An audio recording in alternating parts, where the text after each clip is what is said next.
Welcome to AI Book Highlights. Great to be here.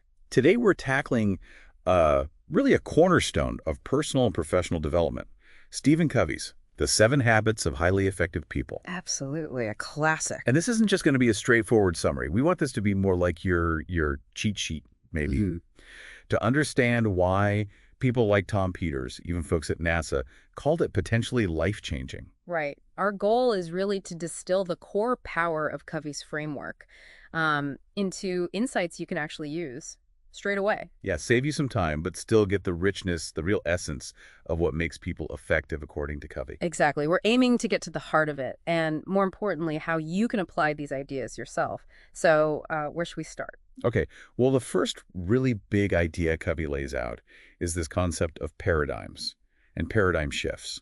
For someone new to this, what exactly is a paradigm in Covey's terms? Well, think of a paradigm as your mental mat, or like the lens you use to see the world. Okay. It's your collection of assumptions, theories, your frames of reference. It's how you perceive, understand, interpret, well, everything. So it's not just visual, it's your whole understanding. Precisely. And he uses that famous illusion, you know the one, the picture that looks like a young woman but also an old woman. Oh, right, yeah, to that one. He uses that to show how even really sincere, clear-headed people can see the exact same thing very differently. It all depends on their conditioning, their prior experiences.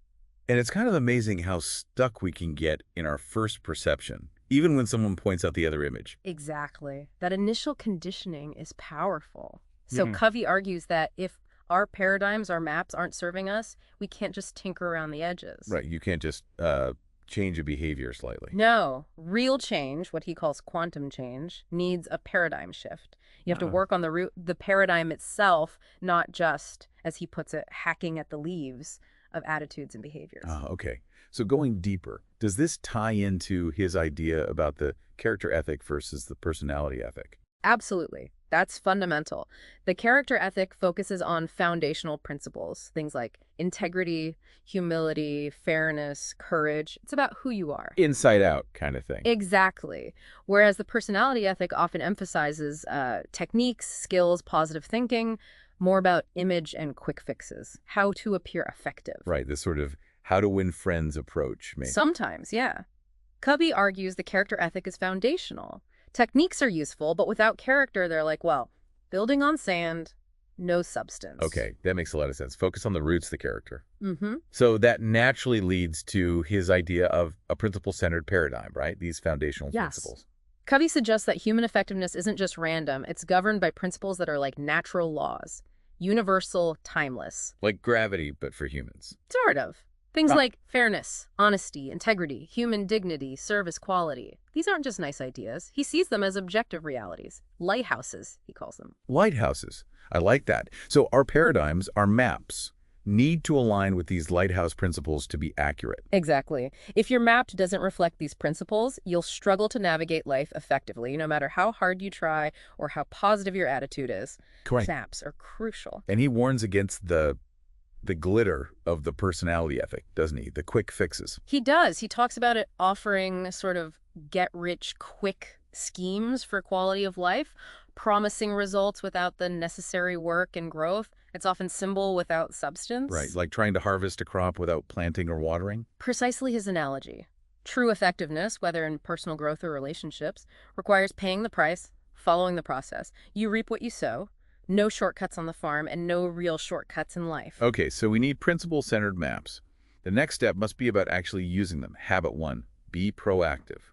What's the core of this one? Proactivity, at its heart, is about recognizing that between stimulus, what happens to us, and response, how we react, we have the freedom to choose. That space between. Exactly. He draws heavily on Viktor Frankl's experience in the Nazi concentration camps. Frankl realized that even when everything else was taken away, they couldn't take away his freedom to choose his attitude, his response. That's the last of the human freedoms. Wow. That's incredibly powerful. So proactive people own that space. Yes. They are driven by their values, the principles they've chosen. They subordinate feelings and impulses to those values. Reactive people, on the other hand, are driven by feelings, circumstances, their environment. You can hear it in the language people use, right? Definitely. Reactive language is like, there's nothing I can do, or that's just the way I am, or he makes me so mad. It transfers responsibility. Yeah, it makes you a victim of circumstance. And it becomes a self-fulfilling prophecy. Hmm. Proactive language uses phrases like, let's look at our options. I can choose a different approach. I control my own feelings. I will. It shows ownership. Okay. And he links this to the circle of concern and circle of influence. Right. Our circle of concern includes all the things we care about: health, family, work, the economy, world events. Lots of things. Some we can affect, some we can't. Exactly. The circle of influence is much smaller. It contains only the things we can actually do something about. So proactive people focus their energy. Where? On their circle of influence, they work on the things they can change. And interestingly, by doing that, by being proactive, their circle of influence often grows. Ah, I see. Well, reactive people focus on the circle of concern. Yeah, focusing on the weaknesses of other people, problems in the environment, things they can't control. It leads to blaming, accusing, feeling victimized, and their circle of influence actually tends to shrink. So even past mistakes, they're in our circle of concern now. But being proactive means learning from them and focusing on what we can influence today. Precisely. Acknowledge it, learn, and focus your energy where it makes a difference now and in the future. Okay, habit 1, be proactive. Got it. Habit 2 is begin with the end in mind. What's this about? Mental creation. Yes, it's about starting with a clear destination, knowing where you're going. The most fundamental way to apply this, Covey says, is to envision the end of your life. What do you want to have stood for? He has that pretty intense exercise, doesn't he? Visualizing your own funeral. He does. Imagine what you'd want your family, friends, colleagues, people from your community to say about you. What character traits, what contributions? It forces you to clarify what really matters. Yeah, that would certainly focus the mind. Gets you thinking about your deepest values. And that clarity is crucial because, as Covey points out, all things are created twice. First, there's a mental creation, a plan, a design, a vision. Then comes the physical creation, the actual building, the result. Like building a house. You Yeah. need the blueprint first. Exactly. If you don't do the mental creation well, the physical creation is likely to be flawed or inefficient. Begin with the end in mind is about taking responsibility for that first creation. And this ties into leadership versus management again. Yes. He frames habit 2 as personal leadership. Leadership decides what the right things are, defining the mission, the vision, the values. Management, which comes later, is about doing things right, the efficiency, the methods. So first figure out if you're climbing the right ladder before you worry about climbing efficiently. That's a great way to put it. This habit is about ensuring the ladder is leaning against the right wall. He also talks about rescripting here. Rescripting. Yeah, using our human endowments, self-awareness, imagination, conscience, to examine the scripts we've been given by life, by others, by ourselves, and proactively write new ones based on our chosen principles and values. Ah, changing those paradigms we talked about earlier, but consciously. Precisely. And a key tool for this habit is developing a personal mission statement. Like a personal constitution. Exactly. A clear statement of your purpose, values, and vision. Identifying your key roles in life, spouse, parent, manager, friend, and setting goals within those roles that align with your mission is part of this too. It sounds like a lot of work, but incredibly valuable. It is. And he notes that the process, especially for families or organizations, of creating a mission statement together is often as important as the final document itself because of the communication and buy-in it creates. Right.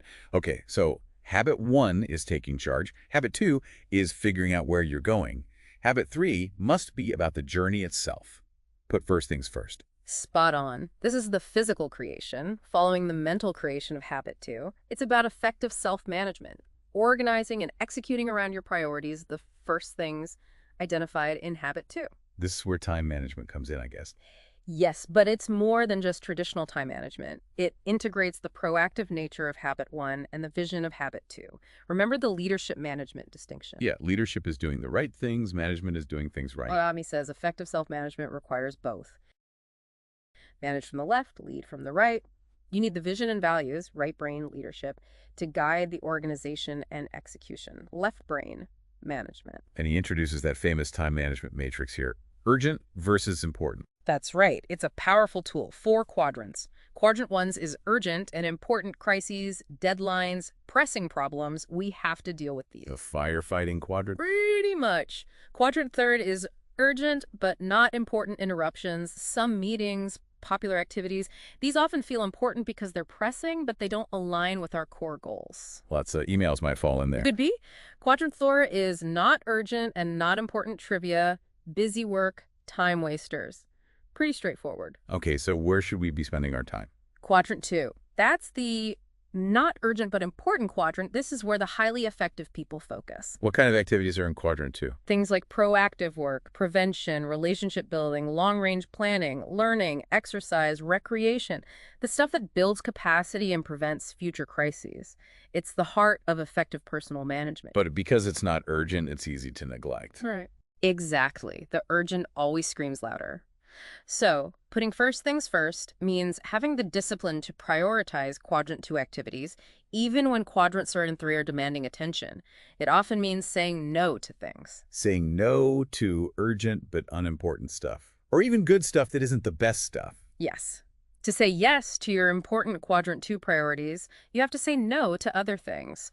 This requires having a bigger yes burning inside your mission, your values, from habit 2. So the tools we use should help us focus on quadrant 2, not just schedule things. Right. He advocates for fourth-generation time management tools that are principle-centered. They act more like a compass guiding you by your mission and values rather than just a clock or a rigid roadmap. They help you organize weekly around roles and goals tied to quadrant 2. And he mentions delegation here too, stewardship delegation. Yes, effective management involves leveraging others. Stewardship delegation focuses on results, not methods. You give people responsibility for achieving agreed-upon outcomes within clear guidelines and resources, and then hold them accountable. It empowers them and frees you up for higher leverage activities. Okay, wow. That covers the first 3 foundational habits for private victory. Now, thinking about practical application, what are maybe 3 key takeaways someone listening could start using right away? Good question. Okay, first actionable takeaway. Identify your dominant paradigms. Seriously, take maybe 15-20 minutes this week. Just sit and reflect on your assumptions. How do you really see things at work, in your relationships, with your health? Are those views helping or hindering you? Just becoming aware of the lens you're using. Exactly. Use that young gold woman idea as a reminder other valid views exist. That awareness is the first step. Okay, awareness of paradigms. What's number 2? Second, draft a personal mission statement. Don't aim for perfection. Just start writing. Based on your deepest values, maybe thinking about that funeral exercise. What matters most? What kind of person do you want to be? Even a rough draft acts as a compass. Getting that end in mind down on paper, even partially. Precisely. Yeah. Identify your main roles too. Parent, manager, friend, individual, and maybe 1 or 2 long-term goals for each that connect to that mission. Got it. And a third takeaway. Third, focus on quadrant 2. Look at how you actually spend your time. Use that matrix. Identify just one, important but not urgent activity you tend to put off. Like planning the week ahead, or exercise, or calling a relative. Any of those, yeah. Whatever's important for your long-term effectiveness and well-being, then schedule a specific time block for it this week. Treat it like an important meeting you wouldn't miss. Learn to say no pleasantly to keep that appointment. Those are really concrete. Identify paradigms, draft a mission, schedule 1 quadrant 2 activity. Excellent. They're starting points, but they engage directly with these foundational habits. Well, we hope this exploration of these core ideas from the 7 habits of highly effective people has given you some valuable insights and maybe some practical steps towards becoming more effective yourself. Yeah, remember, just understanding these principles is one thing, but actively applying them, even starting small, that's where the real lasting change happens in your life and relationships. Absolutely. And if you found this thought-provoking and you want to really get into the details of Covey's whole framework, we definitely encourage you to pick up a copy of the book. It's worth the read. Definitely. You can find a link to purchase it right there in the description below. Thank you so much for joining us on AI Book Highlights. Thanks for listening.